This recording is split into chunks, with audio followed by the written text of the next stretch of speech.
Late night, your eyes fell to the floor. I'm trying to make sense, but you're losing your.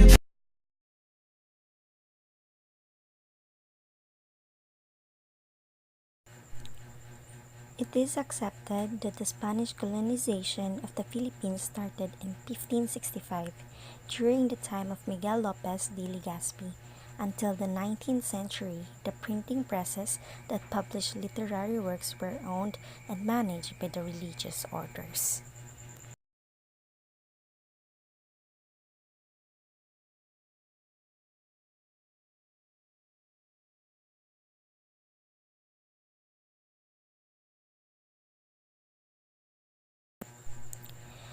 There are many recreational plays performed by the Filipinos during the Spanish times.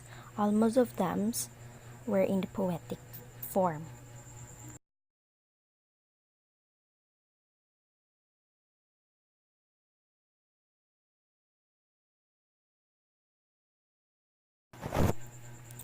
In 1519, Ferdinand Magellan Ferno de Magallanes began his circumnavigation or his journey to look for more gold. March 17, 1521, Magellan arrived in the Philippines on Homonon, Cebu. He named the Philippines before the Las Islas de San Lazaro, or Island of Saint Lazaro. March 30, 1521, the first Christian Mass was held on the island of Limasawa, Leyte. Raha Humabon and his family were the first baptized Christian in the Philippines.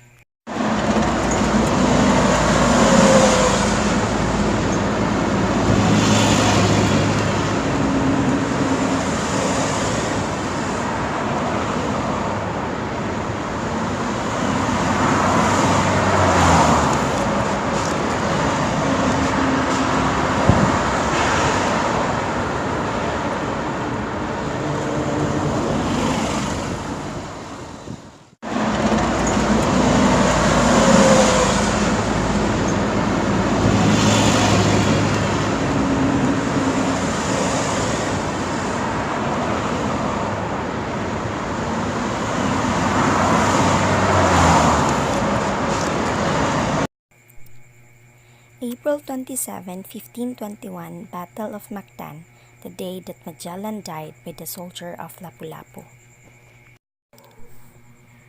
When Magellan died, General Sebastian Elcano, he continued the journey of Magellan to find the spices in the island of Borneo. He was awarded by the Spain as the first man who circumnavigated the world.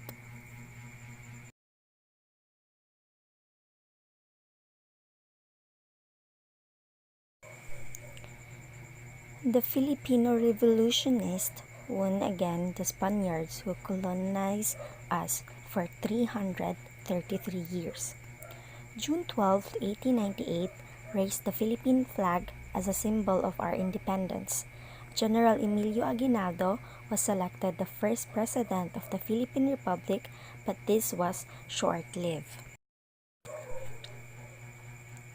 The Filipino-American War resulted in the defeat of General Miguel Malvar in 1903. The peace movement started as early as 1900s. Many Filipino writers went into all forms of literature like news reporting, poetry, stories, plays, essays, and novels. Their writings clearly depicted their love of country and their longings for independence. In 1910, a new group started to write in English. Hence, Spanish, Tagalog, the vernaculars, and finally English were the medium used in literature during this time. The writers in Spanish were wont to write on nationalism like honoring Rizal and other heroes.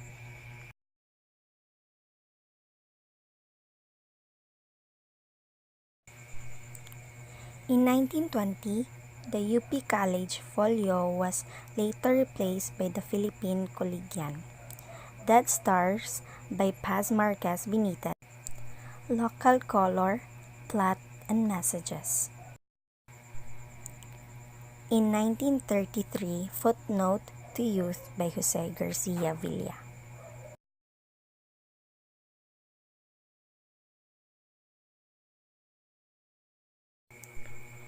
Education became a very important issue for the United States colonial government, since it allowed it to spread their cultural values, particularly the English language, to the Filipino people.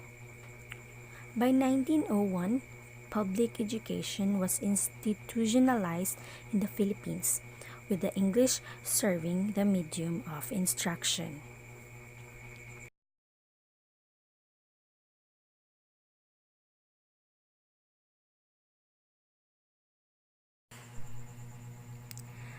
Literature in Spanish. Cecilio Apostol wrote a Rizal, and he is considered the best poem in the praise of the hero of Bagong Bayan.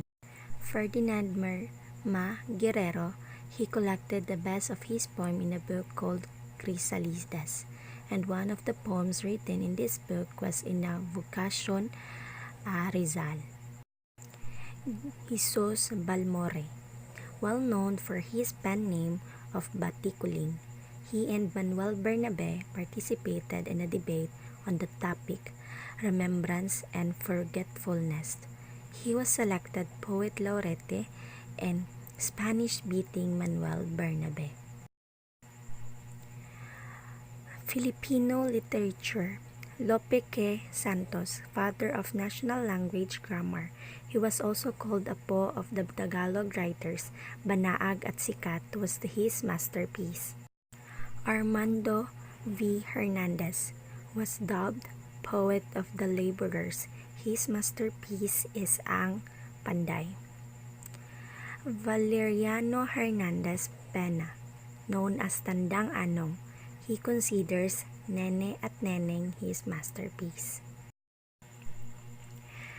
English literature. In a way, we can say that we can trace the beginnings of Philippine literature in English with the coming of the Americans. For this purpose, we can divide this period into three frames, namely, the period of reunification, 1898 to 1910. The period of imitation, 1910 to 1924. Period of self-discovery and growth, 1925 to 1941.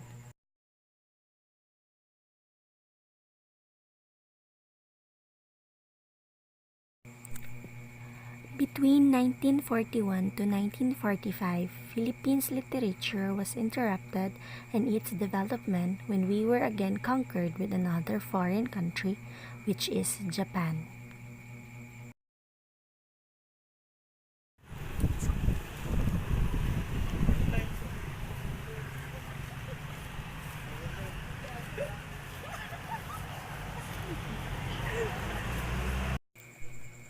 The Philippine literature in English became to halt, except from the Tribune, the Philippine Review, Pillars, Free Philippines, and Filipina. Almost all newspapers in English were stopped by the Japanese. During this time, there was no freedom in speech, and only Japanese was used as a medium. Japanese forced the Filipino to learn Japanese language.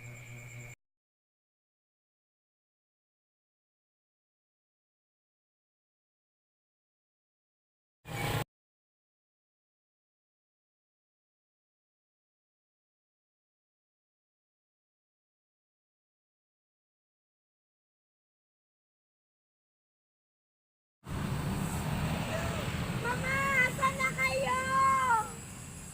Mama! Anak! Through the brutality of the Japanese military, Filipinos led to hunger and died. Some of the Filipinos suffered from slavery and also from the rape by the Japanese.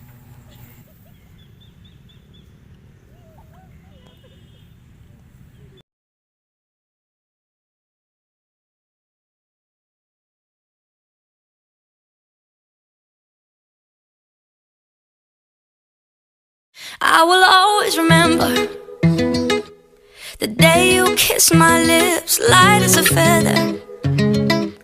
And it went just like this. No, it's never been better than the summer of 2002.